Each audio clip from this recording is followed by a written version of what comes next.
Mainit-init na chismis.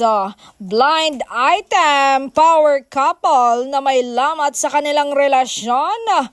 Tukoy na, sino kaya sila? Ayon sa isang matinik na marites na si Christopher Min, out na si Dong Enian.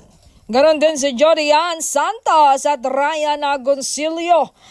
Ganon din si Mateo and Sara Hirenimo dahil pareho daw na taga-showbiz. So ibig sabihin, hindi taga-showbiz yung lalaki o si babae, pero rich, powerful person. So ibig sabihin, laglag rin si Donnie Pangilinan at Bel Mariano sa usaping blind item na ito. Dahil isa sila sa pinaghihinalaan at lalo pang umugong ang kanilang hiwalayan issue dahil sa paghiwalay nila ng upuan sa birthday party ni Papa P or ni Piolo Pascual.